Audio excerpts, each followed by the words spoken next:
What does it mean to develop your own preferences?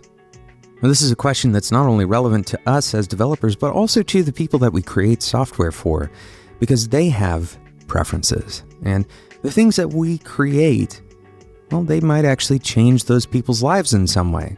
And that change can be small or it can be pretty big. And even the smallest things can create big changes. And so this is something that Max Hawkins, today's guest, he has worked to eliminate all of the things that have been imposed on him. In other words, the things that are not random, even the smallest things like ordering food at a restaurant, he's tried to create a random way of doing those things.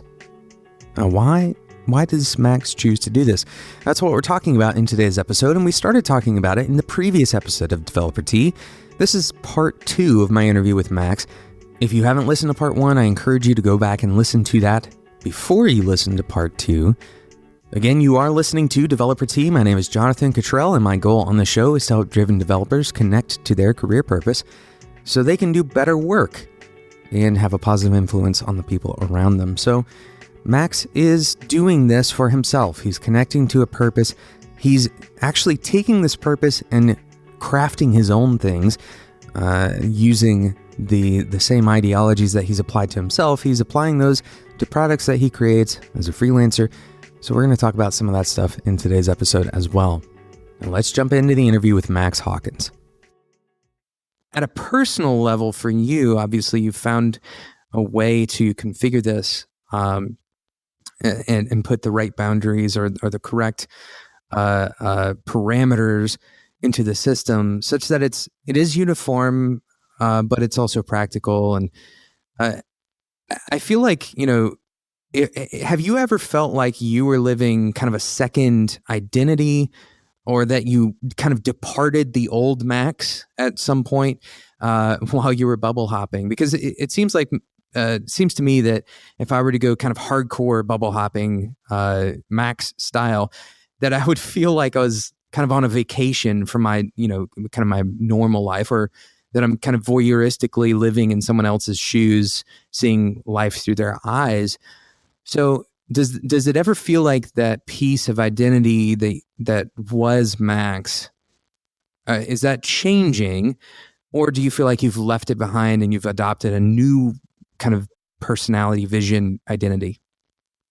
I think it'd be probably pretty foolish to say that I've changed a tremendous amount. I mean, the larger contours of who I am and what I'm thinking about are largely the same. And I don't know that just exposing yourself to different stuff is going to do that much to change it. But Sure. I do feel like what following this sort of idiosyncratic path has allowed me to do is to have more room in my idea of the world for things that don't fit together. Yeah. And it's what happens whenever you travel or you go try something new, is that you encounter the world as it actually is, and it doesn't fit your mental model, and then you have to reconfigure it and figure out some way to fit all of these pieces that don't fit together. And I guess I've just gotten an appreciation for how complex the world is the biggest thing that's changed. Yeah, a lot of the blind spots that you previously probably had, not necessarily elected, but that were just a result of where you were and your perspective at the time, have probably been changed pretty significantly. Yeah, it makes you humble because things are always more complicated than they seem. Yeah. And that's something that I think comes with experience. I think you mentioned this idea that just changing your activity doesn't necessarily make you more brave. Do you feel like, this opportunity of facing, really what you're giving yourself the opportunity to do is face novelty, but sometimes that means facing fear. Sometimes it means facing uncomfortability. Do you feel like that can develop bravery for you? Oh yeah. Yeah, I think once you've been to once you've been in an uncomfortable position, sort of like in a random place you're not familiar with a couple of times, you start to get a sense for what that feels like. And so I think Mhm. that there are some skills that you can develop to be more comfortable in unfamiliar situations. Yeah, I don't know. I think that there are some skills there that are important.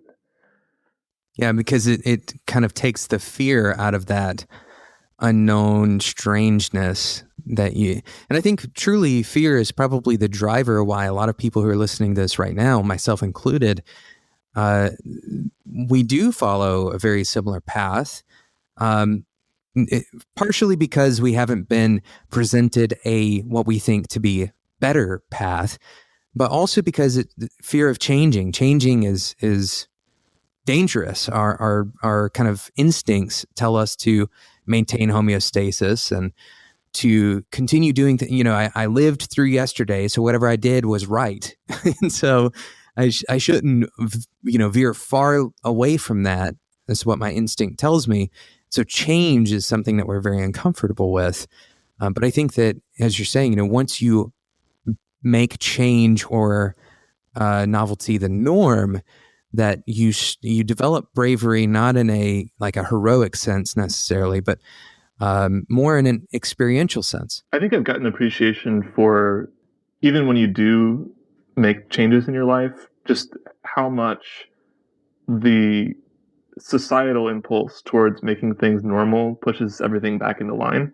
I mean, we're all really used to doing things the way that we did it the day before, and I don't know. I feel like that there's more leeway for us to push on that routine than we would give it credit for. I agree entirely. I think the comfortability of the routine is something that we just come to expect, and the unexpected becomes a driver for anxiety. I have a kind of a shifting questions here for you, and this is kind of about recent events. You know, I don't really like to talk about dramatic things on the show because things come and they go, and but I do want to talk about this concept of bubble hopping, and for you, you know, what you've experienced in terms of how this shifts your perspective on privacy, on your personal privacy. Do you feel like, um, you know, and this is partially for me. I feel like in some ways that I'm liberated if I were to go to a completely new place, and that I'm even more private, even though I kind of feel more exposed in that new place. I'm actually more private because, in a way, I can kind of choose my new presentation. Like, does that make sense? So when I'm in this new place, nobody knows a predetermined version of me, and so that gives me the opportunity to reinvent constantly. Yeah, there is sort of an anonymity with this that you could become someone else. That was never really an idea that was super alluring to me, like being a different person when I'm in a new group of people. I'm I'm really fascinated by like realizing how small my world is and being exposed to new stuff. But you asked about privacy. Yeah, it's something I think about a lot. That's why I only go to public events because I think that like it's super important to have a private life to um, like experiment, like to have a space apart from your public presentation of yourself that you can mess around with and you know not be exposed to all of the societal feedback that you get you know when you're in a public place, which is why I'm like not super in line with the kind of social media vision of everyone's sharing openly and freely everything. Sure. And I think that's exactly you know, the kind of perspective that helps us understand why privacy is important, or at least a perspective on why privacy is important, because it's very often is, you know, the arguments around why we would let it go, or, you know, maybe more applicably to this, why it's valuable to give it up, very often misses that concept that, everything that we perform in groups and we reflect on our own. And those two things are very important. The performance is not necessarily a bad thing unless it is the only thing. In the same way that the reflection is not a bad thing, but it could be bad if it was the only thing. Yeah, it's good to have like different worlds where you can try on different identities. And the nice thing about having everything not be in the same space, like there's some vision of the world where like your entire life is on Facebook and you just share everything you do, and that's terrifying to me because it means that I can only be one version of my weird self, and I've got all these other identities that I exercise in different zones of my life. So yeah, it's important to have that. Right. Well, it seems like totally in line with the idea that you don't want your experience to be compressed, right? So you don't want your identity to be compressed. You also don't want your options to be predetermined or otherwise compressed. Yeah, absolutely. So we know that that randomness for you is kind of a way of life in many ways, or at least the idea of uniform option and actively seeking to eliminate or counteract bias in your own life. I wonder, what do you think about, for a person like me who doesn't have this this full suite, first of all, full suite of tools that you've developed, but also doesn't have the practical ability to flip a switch overnight. Do you think that there are ways that individuals like myself can introduce randomness and benefit from it, even if it's in a much more scaled down way? I think the most important thing to do is to focus on your preference and where your preference is leading you. Because oftentimes the thing that's holding you back from randomizing small aspects of your life or getting outside of that bubble is that you feel uncomfortable um, not following your preference. And so I think any way that you can sort of loosen that grip of your preference on your choices is pretty beneficial. And then like once you have that sort of mindset, um, I, I think it's important to build serendipity into your life in small ways. Just throw a dart at the map, old school style, and go there and see what happens. If you have Yeah.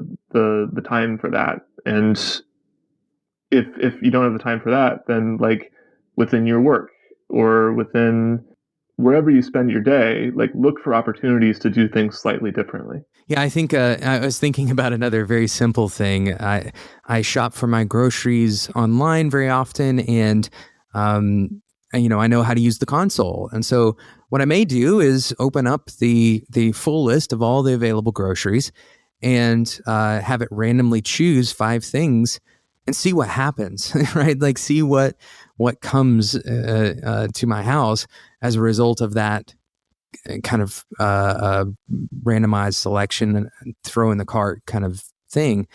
I like that idea, but I don't know that it's totally capturing the whole picture there. And I think that really what this is about is, for me at least, from my perception, it's about accepting that my preference or my preconceived notion of the world, that there's going to be something about it that is inaccurate or that could lead to an unhealthy outcome for me, or a limited perspective that could be damaging.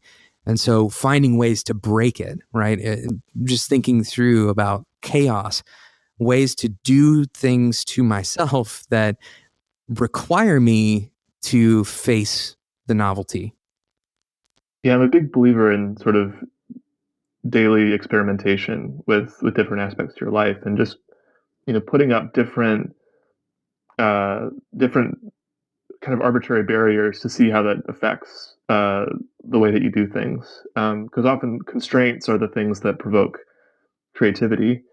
And Yeah. food is actually a really great place to start because food is so central to our culture, and it's something that everybody shares. Everybody is always eating and choosing the things that they eat, and so it's super powerful to start there. I previously, with a friend of mine, made this group called the Random Diet Club, which is a randomized elimination diet. So it would take this big list of ingredients from a recipe book and choose one at random and send out an email to everyone saying this food is now banned for the week, and everyone had to stop eating it. And then we had like a Facebook group where we could just talk about how hard it was to not eat bananas or whatever. And then every week a new ingredient would be added to the list, and the previous one would not be taken away. So you have this increasingly complicated and weird overlapping set of restrictions. And this worked for a couple of months. Yeah, we ended up eliminating, for the people that were there the whole time, a couple dozen foods, and it was fascinating how it changed our behavior. On Christmas Day, the computer decided to eliminate coffee. Oh my goodness! Which, for I think most people, is a pretty significant change, and for me especially, it was just I thought I was going to die. I was just like, this is how I wake up in the morning, and it made me realize that like I had all of these rituals built around coffee in the morning, and I had to change all of those. And so I ended up like waking up at a different time and making green tea and like eating my breakfast in a different place, and just having that constraint was super helpful in shifting the way that I live my day. The Random Diet Club ended up kind of exploding because my co-founder, my partner on the project, we were going along with this for a couple of weeks, and then I got a text from a friend of his that said, "I just saw Will at a party and he was eating a baguette, and baguettes had been eliminated the previous week." And so I sent him a text. It was just like, "What is going on?" And he told me he can't take it anymore, and he started eating all of the eliminated foods one after another, and sending me pictures of it. And that was the end of the Random Diet Club. So it's a little too much pressure, but it was interesting. That is great. It's funny how even though you still have this very wide variety of available foods, right? You can eliminate a dozen things, although coffee is a pretty big one to eliminate.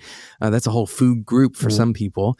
But when you eliminate this, there's still a lot of options. It's kind of this interesting focus effect that seems to create that. Yeah, okay, baguettes are eliminated, but can you go and just eat bread, like a different type of bread maybe? The whole group actually learned a lot about the difference between baguettes and other types of bread. And you had to do quite a bit of research, I assume. Yeah, it really makes you understand your food. You have to say, like, is this vegetable roasted or is it boiled? Like, how is it prepared? So it's an education process too. It's so interesting. It's interesting that our brains form these pictures, and then we build them up, and then anything that compromises the picture kind of requires a full reanalysis of the picture. Yeah, it's throwing a wrench in the process. Kind of makes you have to rethink things in a productive way. Yeah. Learn from a new angle. In today's episode, we've been talking about the things that you do every day, but perhaps equally importantly are the things that you don't do every day. And today's sponsor has taken care to help eliminate some of the things that you may be doing every day that really you shouldn't have to do. For example, with Linode, you can get up and running with a Linux server in the cloud in just a few clicks. You pick your distribution, you pick the location of your server, of that node, and then you pick your resources, how much power you want that server to have, and then you launch it. It's very simple, and it's extremely affordable. In fact, you can get started with Linode with only $5 a day. Another example of eliminating unnecessary actions. If you are comfortable in a terminal, like a lot of developers are, then you can eliminate and streamline the management of your servers by staying in your terminal. They have a CLI that will allow you to manage your servers from the comfort of that terminal screen. Beyond tooling and automation, Linode also provides professional services. For example, if you are not a DevOps engineer and that's something that you never aspire to become, then you can actually hire Linode's professionally managed services as DevOps. So you don't have to focus on that. You can focus on your business. You can focus on the code, on building the product. Go and check out the other things that Linode has to offer. Head over to spec.fm/Linode. Use the code DeveloperT2018 at checkout to get $20 worth of credit today. Spec.fm/Linode. Thank you again to Linode for sponsoring today's episode of Developer T. I love this concept. I think everyone can benefit from it. I think there's some practical, simple ways that we've discussed already. But what I would love to hear from you is 3 things that you do every day that are the same. Interesting. Is it all right if I write these down? I have to think about it. Yeah, absolutely. Because I try to eliminate these things for the most part. I think one thing that I keep the same is my support group in my community is something that I have found it's really bad to mess with. You have to have, in order to even think about randomizing or sort of shaking up a part of your life, you have to have a core support that you can fall back on. And so I've gotten an appreciation for how important it is to have like a core group of friends to talk to do things with your family. Like these very basic structural parts of life are important. What else is the same about my life? I ride a bicycle everywhere I go. That's a constant. I find it's like the perfect balance between giving you mobility and not feeling trapped in a car. So I ride my bicycle everywhere. And a third. This is tough. Can I just end it too? Is that all right? Yeah, that's totally fine. The thing that actually prompted this question was right before we started the recording. You said that water is important for your health, and so I assume that some of these the most basic things, like you drink water every day, you probably sleep a relatively the same amount of time every day, but that may not be true. Maybe you experiment even to that degree. Well, I've been messing with sleep a little bit. That's kind of interesting. I'm fascinated with like what happens if you wake up at a different point in your circadian rhythm. Like how does that affect the rest of your day? So I have been looking into randomized schedules. I had a program a couple of years ago that completely randomized my schedule, and the problem with it was that it didn't know about sleep, and so it had me sleeping for 15-minute increments throughout the day. Which added up to the right amount, but didn't really work, obviously. Sure. But I'm still curious about that. Like, if the computer is deciding when I sleep and the structure of the events in my day, how will that change my experience of it? Yeah, I can only imagine it would be relatively drastic. Maybe. Yeah. I mean, like, it's not so bad if you have a GPS, right? Like if you have something that's telling you the steps in between. So sure. Yeah, that makes total sense. So that's such an interesting concept. Again, wrapping all of this together, we could talk for a very long time about all of the various experiences that you've had as a result of this. One thing to note here is that, if you're listening to this and you're like me, listener out there, then you probably would like to have more notable experiences in your life. I think that's a pretty common desire. And, it seems to be a misalignment for us to want the notable experiences to increase, but also to continue doing the same things, just expecting for those experiences to kind of shoehorn their way in rather than seeking them out. And I think what you've done is such a profound example of that seeking, Max. I appreciate the work that you do just with your own life, this concept being somewhat of an art project, it seems, but also very practical human experience project. Yeah, well, thanks so much for paying attention to my weird experiments. Uh, Well, yeah, I have two questions that I like to ask everyone who comes on the show. These are questions that I've told you about previously before we started recording, and then we'll wrap up. great. So the first question is, what do you wish more people would ask you about? You told me this question in advance, and I've already kind of blanked on it.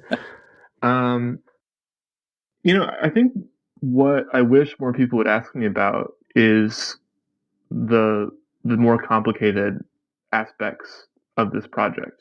Um, the places where choosing a random thing isn't beneficial, where it pushes you into a bad place.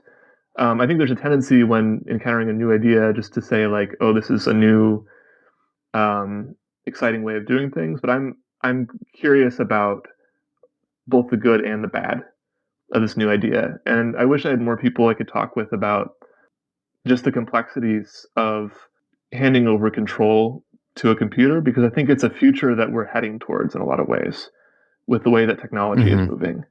So yeah, more complication, more bad with the good. Yeah, and we can follow down that pathway a little bit if you'd like. I'd love to know, maybe in the last week or two, have you encountered something that you felt was, uh, you know, in some way over a line for you, Mm, last week or so. or within the last window of time, a month or 2 months, whatever? Yeah. Well, there is like this question that's pretty complicated with this project, which is like, what are the politics of going to a place that you're not welcome? That I got a lot of pushback after the podcast that has made me thinking a lot about like, when is it not okay to go to a random event? Um, I always when I went to Facebook events made sure I went to public ones, but I worry that like some ones that I went to I wasn't welcome, and like where's that line? So that's like one thing I think a lot about. Yeah, that's very interesting. You kind of change the people who are already there. You change their experience by just being there. Yeah, and that's complicated. Yeah. Where is the line on how much influence you're allowed to? You're not just an observer. You're not viewing this through a lens. You are actually present, and your presence can change the experience of the people in the room. Yeah, it's something I'm thinking a lot about. That's very interesting. So, would you expect that as this, you mentioned this is going to be something that's happening in the near future? Do you expect, to me, it sounds like this old story of the people who allow and adopt all of the normal and I say normal, I mean societally normal kind of mass adoption of these algorithms, and they're okay with it. And then there's the opposing side, which has typically been kind of this picture of anti-tech, right? The Luddite, the people who smash their computers and they go off the grid and they go live in a cabin in the woods that doesn't have an address. And then there's this third picture, which is kind of the antithesis, the people who view tech not as the enemy, but rather what you do with it as, and not even necessarily an enemy, but rather a different shape, right? And what you do with it as the thing that gives it its shape. And so, what do you see at those? Do you see that area of technology, this idea of fighting against bias or fighting against this normalization and compression? Do you see that growing? And if so, how? Yeah, I think that there is a real understanding developing about the ways that algorithms can control people, and I think that there's a way to read my project as fighting against that. It's deliberately going in a shuffle step so that these optimization algorithms can't target you, and like I think that's a good thing, but always with this sort of stuff, it's a question of like who is in control, right? And so I think it's important when you think about automation to always question, who has their hand at the dial, and to fight for ways that people that are using this technology can have more control over it, to steer the ship. Yeah, because it is having an influence over their experience. Yeah, and the only reason why I'm willing to follow this computer is because I am, in some sense, setting the parameters for it. Like it's an extension of some piece of my brain encoded into a program, and then I'm just following the instructions from that. I don't know that I'd feel comfortable turning that over to someone else. And to that point, should we use your application? Like, it doesn't make sense for me to go and take my time and do this for myself. How can I trust you, Max? Right? Like, what is your system of accountability? How do I know that your parameters are my Yeah, parameters? as a person who's selling things in the app store, I probably shouldn't go down this path because, yeah, yes, please use my randomness. It's good randomness. Um, I don't know. I think like with the sort of stuff that I'm doing, like it's pretty low scale or small scale. So The upside for you is not really significant to point us in a bad yeah, direction, right? but I think like the way that this sort of stuff should go is that people who are developing these algorithms should give people more direct control over how they shift. That's something that I haven't, like with my apps, had the time to implement because it's hard. But I think that's what Mm-hmm. people should Yeah. demand. Yeah, that makes total sense. And I think, that even having transparent algorithms is a step in that direction. So at least then we have agency to understand how we are interacting with it, what the shape is, so we can interact with it in a new way. And for people who are building these things, this kind of concept, how these things are selected, for example, or how your recommendations are generated, where is that information coming from? That level of transparency goes a long way to providing agency to your users.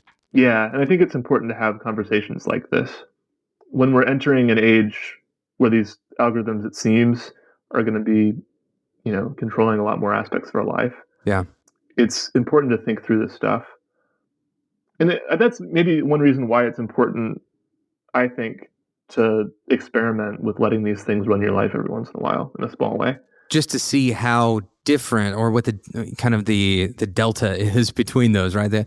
How different would my life be if I wasn't following these recommendations? Well, I just feel like for me, since I've been following these instructions for 2.5 years or whatever, I have maybe a better understanding of what are the trade-offs, and it'd be beneficial for more people to like grok that. Yeah, that makes sense.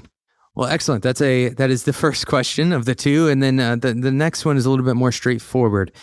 And it seems that we've given quite a bit of advice on this episode, but I'd love to know, if you only had 30 seconds to give any developer a bit of advice, what would you tell them?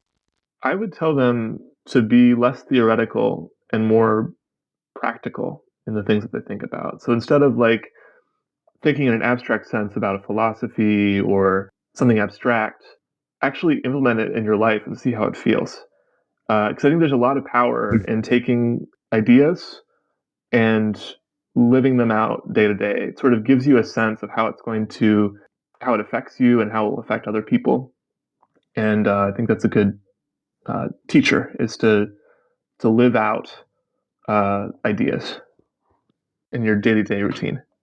That's a huge challenge to developers. We love thinking theoretically, but I love this challenge because of all the people that I've talked to about this kind of thing, about anything philosophy driven.